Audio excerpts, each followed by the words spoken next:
네, 반갑습니다. 한남철입니다. 오늘은 네 번째 시간이죠. 네 번째 시간인데, 오늘은 우리가 이제는 임차인이 있는 물건에 이제 입찰할 때 우리가 뭐를 유의해야 되는지 제가 이제 설명해 드립니다. 자, 임차인의 종류 세 가지 있다고 그랬죠. 저 뭡니까? 후순위 임차인 제가 타치를 안 합니다. 후순위 임차인 타치 안 하고 딱 세 가지 부류의 임차인이 있는 경우 우리가 입찰할 때 어떻게 입찰을 해야 되는지를 말씀드립니다.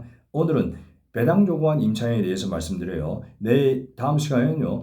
배당 요구하지 않은 임차인과 배당 요구하지 않았는데 이 사람이 또 보증금까지 신고를 안 했어요. 그래서 그런 거는 매각물건 명세서상 보증금 미상으로 나옵니다. 따라서 오늘은 배당 요구한 임차인에 관련된 물건을 입찰할 때 우리가 주의해야 될 문제를 제가 말씀드릴게요.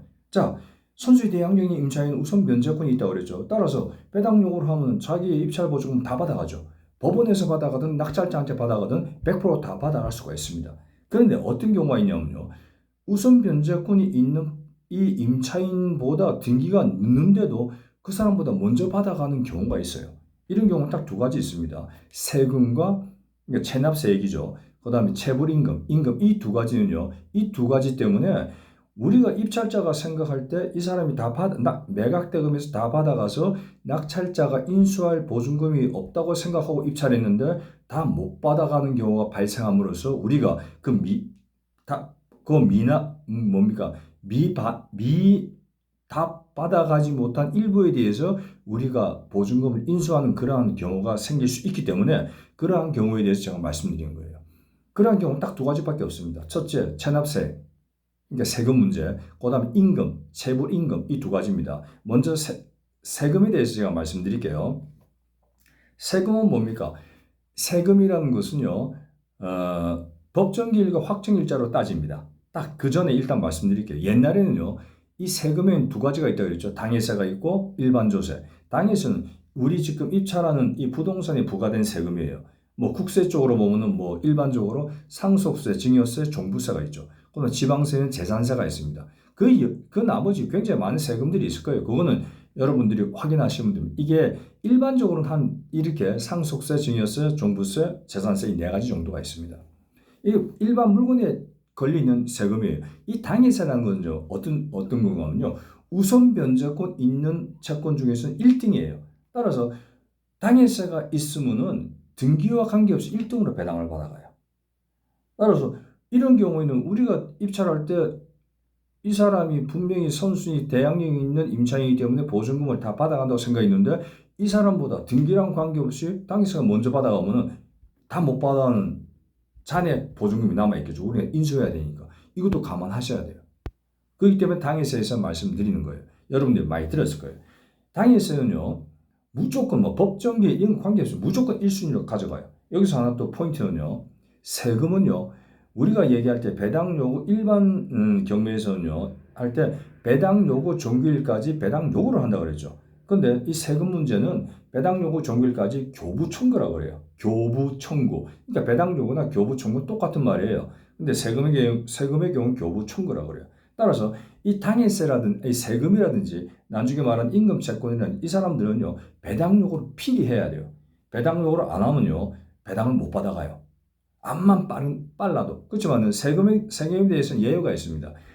경매 개시 결정 전에 압류 등기가 돼 있을 경우에는요. 세무서에서 그럴 경우에는 이러한 경우에는 배당 요구를 교부 청구를 하지 않아도 배당이 돼요. 그러니까 이럴 때는 배당이 된다고 감안하셔가지고 우리가 생각을 해야 돼요. 자, 그럼 우리가 당해세에 대해서 알아봅시다. 당해세는 원칙은요. 법정기일과 관계없이 무조건 1차적으로 갖고 간다 그러죠. 무조건 먼저 가져가요. 최우선 변제권. 그러니까 우선 변제권 중에서는 최우선 변제 1등이에요. 그런데 요번에 국세기본법이랑 지방세기본법에서 당해세 원칙에 대한 예외 규정이 신설이 됐어요. 어떻게 신설됐냐면요. 당해세에도 일반 조세와 마찬가지로 법정 기일을 적용하자 이렇게 나온 거예요. 아까 제가 말씀드렸죠. 당해세 원칙은 그대로 있습니다. 법정 기일 관계없이 당해세는 무조건 먼저 가져갑니다. 그런데 예외 규정은 어떻게 되어 있냐면요. 선순위 대항력 있는 임차인의 확정일자와 당해세의 법정기일을 비교를 해요. 그래서 만일의 경우에 당해세의 법정기일이 확정일자보다 늦으면 당해세가 배당받은 그 액수는 임차인이 흡수를 하는 거예요. 무슨 말씀인지 이해가 잘 안 되시죠? 수강생 여러분들은 제가 제공해드린 그 자료를 보시면서 하시면 아실 거예요. 좀 새록새록 기억이 날 거예요. 그럼 이 일반 분들이 들어오는, 일반인 들어온, 이 웹사이트에 들어온 분들을 위해서 제가 예를 말씀드릴게요. 자, 우리가 매각 대금이 지금, 이 자료를 보겠습니다. 매각 대금이 지금 4억이에요. 4억에 낙찰됐습니다. 근데 보증금은 3억이에요. 근데 체크해 보니까 당해세가 2억이 나왔습니다. 그러면 옛날 경우에는요, 당해세 2억 다 가져가죠. 그럼 남는 게 얼마입니까? 2억이죠. 그러면 2억 중에서 보증금 1억이 3억이니까, 보증금 3억이니까 1억은 낙찰자가 인수해야 되겠죠. 그러면 낙찰자가 1억을 인수한다는 전제 조건 하에서 매각대 액수를 정해야겠죠. 액수를 정하니까 일단 다시 말씀드립니다. 이건 다 끝난 게임이에요. 매각대금이 4억입니다. 근데 당해세는 2억이에요. 근데 보증금은 3억이에요. 그럼 당해세 우선 원칙에 의해서 당해세가 먼저 가져가죠. 2억. 그럼 나머지 2억 중에 2억은 이제 임차 보증금이 가져가죠. 그러면 임차 보증금은 3억인데 2억만 자기가 배당받았으니까 1억은 낙찰자가 인수하겠죠. 옛날에는 이랬습니다. 그런데 국세기본법이랑 지방세기본법에서 신설된 당해세 원칙의 예외기준이 신설됐다 했죠. 어떻게 바뀌었냐면요. 일반 조세랑 동일하게 패턴이 나갑니다. 이때도 일반 조세는요. 법정기일과 확정일자로 서로 비교를 해요. 여기 일반 조세도 같이 말씀드릴게요. 왔다 갔다 하지만 여러분들 참조 나중에 종합적으로 다시 말씀드릴게요. 일반 조세는요. 압류 등기랑 관계없습니다. 압류 등기가 확정일자보다 뒤라도 이 일반 조세의 법정기일이 확정일자보다 빠르면 세무서가 먼저 가져가요.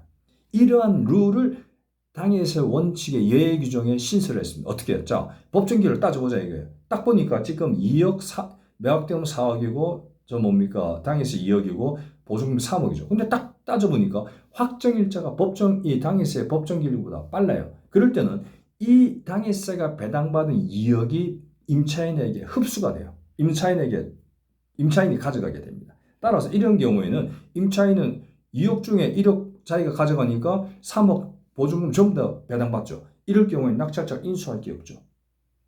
따라서 이러한 당해세 예외 규정에 의해서 법정기일이 확정일자보다 늦은 경우에는 당해세가 배당받은 그 금액은 임차인에게 보증금으로 흡수된다. 근데 여기서 마찬가지로 제가 그랬죠. 원칙은 살아있다.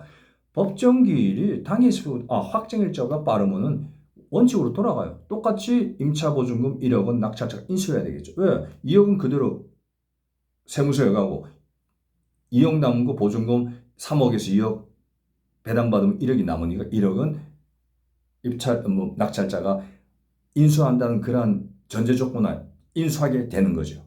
다시 한번 말씀드릴게요. 일반 조세는요. 당해세랑 일반 조세 뭉텅기로 종합적으로 얘기할게요. 일반 조세의 기준은요. 법정기일과 확정일자입니다. 일반 조세의 압류 등기 일자와 확정일자를 비교하는 게 아니에요. 한 예로 확정일자보다 압류 등기가 뒤에 돼 있다 하더라도 이 세무서에서 확인할 수 있는 법정기일이 확정일자로 빠르면은 일반 조세가 더 빠릅니다. 그러니까 일반 조세가 먼저 배당받아가요. 그리고 당해세 우선 원칙에 있는데 국세기본법과 지방세기본법에서 당해세 우선 원칙에 대한 예외 규정을 신설했어요. 이건 뭐냐? 일반 조세랑 마찬가지로 확정일자랑 법정기일을 비교해서 확정일자가 빠르면은 당해세 우선 원칙에 의해서 배당받은 그 배당금은 임차인의 보증금으로 흡수된다는 것. 이것만 아시면 됩니다. 그렇지만 원칙은 살아있다 그러죠. 원칙은 살아있으니까 법정기일이 확정일자보다 빠르면은 다시 원칙으로 돌아가서 옛날에 그 당해세 우선 원칙으로 돌아간다는 얘기예요. 아시겠습니까? 이건데 옛날에는요. 이 세금이 세액, 법정기일을 알 수가 없었어요. 깜깜이 경매라고 그랬어요. 근데 지금은 알 수가 있습니다. 왜? 임차인만 잘 설득하면은 충분히 알 수 있어요. 왜? 임차인은요. 이제는 계약을 하면요. 임대차 기간이 만료될 때까지 세액이라든지 체납 세목이 뭐고 체납 세목이 뭐 당해세인지 일반 조세인지 두 번째 체납 세액이 얼마가 되고 그다음에 법정기일까지 알 수가 있습니다. 그러니까 임차인만 설득하면 이거 알 수 있으니까 이제는 옛날처럼 깜깜이 경매가 아니에요. 아시겠습니까? 여기서 그러니까 당해세와 일반 조세가 이렇게 전개되고 이것을 우리가 알 수 있다는 얘기예요. 그리고 이제 임금 채권에 대해서 말씀드립니다. 임금 채권은요, 최우선 변제권이 있는 거예요. 임금 채권은 최우선이 왜? 먹고 사는 문제니까. 근데 보통 우리가 가장 중요히 생각한 게 뭐냐면요. 임금 채권, 개인이 가압류 거는 경우도 있지만 대부분 근로복지공단에서 가압류가 들어와요. 여러분 등기부터 보실 때 압류 딱 들어오면 권리자 보면은 세무서 나오겠죠. 그럼 세무서에 나온 당해세 아니면 일반조서도 알 수 있고 가압류 딱 들어왔는데 보니 근로복지공단이에요. 이게 굉장히 위험한 겁니다. 근데 근로복지공단에서 가압류가 들어와요. 왜? 근로복지공단에서 가압류 들어올 이유가 없잖아요. 근데 어떻게 되냐면요. 일단 근로복지공단에서 체불임금을 그 근로자에게 미리 지급을 해요. 그것을 옛날엔 체당금이라고 그랬습니다. 근데 이제는 용어가 바뀌어가지고 대지급금으로 용어가 바뀌었어요. 그러니까 먼저 줘요. 그리고 자기가 법률적으로 얘기하면 구상권이랑 비슷하게 생각하면 됩니다. 자기가 그렇게 대신 줬으니까 그 돈 가지고 채무자서 이 부동산에 가압류가 들어온 거예요. 근데 가압류가 들어오면요. 항상 가압류 청구 금액이 등기부에 기재가 됩니다. 근데 가압류 청구 금액은 절대적인 실제 금액이 아니에요. 왜냐? 가압류는 급하게 해야 되기 때문에. 그러니까 가압류 청구 금액이 1억이 등기부에 기재되어 있다 그래도 실제 금액이 5억일 수도 있습니다. 따라서 이거는 어떻게 확인할 수 있는 방법이 있을까요? 옛날에는 없었어요. 옛날에 없을 때도 제가 생각한 게 있었습니다. 항상 이 근로복지공단 옛날에는요, 이 세금 문제는 매각물건 명세서에 강강히, 그러니까 가물에 콩나듯이 기재되는 경우가 있었습니다. 근데 근로자 임금 채권은요, 매각물건 명세서에 기재된 적을 내가 못 봤어요. 그런데 우리가 확인할 수 있는 방법이죠. 왜? 이 어디에 가면 그런 얘기를 많이 합니다. 근로복지공단 뭐 이런 데 문의하면은, 그건 개인정보보호법. 뭐가 개인정보예요? 아니, 근로복지공단에서 임금을 다 지급하고 자기가 그 금액만 가가지고 경매 들어온 거 아니에요. 근데 무슨 개인정보가 있어요? 근로복지공단의 개인입니까? 개인정보보호법이랑 이거랑 아무 관계 없는데 얘들은 쓸데없이 개인정보보호법이라고 그래요. 자, 그러면 얘들이 중요시하는 건 법적 근거를 얘기하라는 얘기예요. 법적 근거 대문제예요. 뭐예요? 개인정보보호법 17조 1항 2호에 그렇게 되어 있습니다.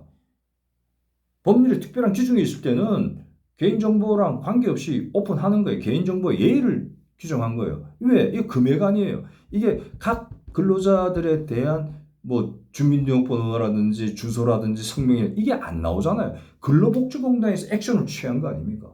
그러면 얘기하면 되는 거예요. 야, 개인정보보호법 17조 1항 1호에 2호에 야, 특별한 규정이 있을 경우에는 이건 개인정보가 아니다. 누구도 이 금액을 오픈해야 된다. 야, 금액이 무슨 개인정보냐? 이런 식으로 여러분들이 하셔야 돼요. 그러면은 그쪽에서도 근거 법률을 제공하는데 걔들이 오픈 안 할까요? 이런 식으로 여러분이 근로자 임금 채권 이런 식으로 접근하시면 됩니다. 이 두 가지 때문에 여러분들 제가 지금 두 가지 얘기 드렸죠. 이 두 가지만 여러분들이 잘 생각하시면은 뭐든지 해결될 수 있어요. 종합적으로 제가 말씀드립니다. 이 배당 요구한 임차인에 대해서 우리가 왜 이러한 두 가지를 체크해야 되는 이유를 말씀드렸죠. 우리는 항상 경매 들어갈 때요. 항상 임차보증금 우리가 인수할 것인지 인수하지 않아도 되는 물건인지를 확인하는 거예요. 배당 요구했으니까 선수의 대항력 임차인이 배당 요구했으니까 보증금 다 받아간다. 그런 상황 하에서 보증금 다 받아가니까 나중에 우리가 명도 확인서만 지어주면 우리는 끝난다. 우리는 저 임차인이랑 아무 관계없다. 이렇게 생각할 수가 있는데 다 받아갈 수 있는 금액이에요. 그런데 이렇게 당해세라든지 일반 조세라든지 임금 채권이 걸려들기 시작하면은 다 받아갈 수 있는 줄 알고 들어갔는데 그 사람이 다 못 받아가면 나머지 액수는 우리가 인수해야 되죠. 따라서 이렇게 우리가 다 알고 접근했을 때는요. 우리가 낙찰을 받을 수가 없어요. 왜? 이거를 모르고 입찰한 분들은 입찰가가 높겠죠. 우리는 당연히 이거 생각하고 우리 인수할 금액이 있으니까 그 인수할 금액을 감안하고 입찰을 들어가니까 입찰가가 낮겠죠. 당연히 우리는 낙찰을 못 받아요. 그렇지만 여러분 이러한 물건은 계속 유찰이 되게 돼 있어요. 그럼 여러분들이 생각한 그 액수에 되면 그때는 여러분들이 입찰하면 여러분들이 되죠.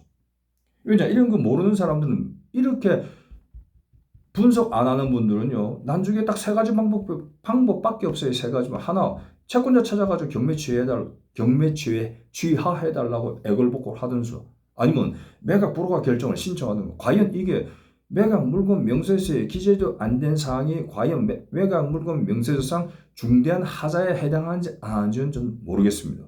이렇게 애걸복걸 매각 물건 명세서 중대한 하자는 매각 불허가 신청 한수 이것밖에 없죠. 경매 취해달라. 매각 불허가 신청해달라. 아니면 마지막으로 정 안 될 건 이 사람은 입찰 보증금 포기하는 것밖에 되어 있습니다. 따라서 여러분들은 아까 제가 말씀드린 대로 당해세야 일반 조세 법정기일 이제 다 알 수가 있으니까 그걸 체크해가지고 여러분들이 접근하면 되고 임금채권도 개인정보보호법 17조 1항 2호를 적용시켜가지고 근로복지공단을 설득해서 여러분들 임금채권을 아셔야 된다는 거. 또 하나 임금채권에는 항상 근로복지공단에서 권리자 근로복지공단에서 가압류 들어왔을 때 가압류에 대한 청구 금액은 등기부에 기재되기 때문에 그 청구 금액을 보셔야 되는데 그 청구 금액이 실질적인 청구 금액은 아니라는 것을 여러분들이 아셔야 됩니다. 왜? 법원의 판단을 받아야지 그 법원의 판결문에 기재되어 있는 청구 금액이 실제 청구 금액이라는 얘기예요. 그러니까 당해에서 일반 조세 법정기일 임금채권만 여러분들이 파악하시고 경매 임하시면은 배당 요구한 임차인에 대해서는 거의 어느 정도 파악이 되실 겁니다. 다음 시간에는요. 배당 요구하지 않은 임차인과 배당 요구하지 않았는데 보증금까지 신고 안 한 보증금 미상인 임차인에 대해서 제가 설명해 드릴게요. 다음 시간에 뵙겠습니다.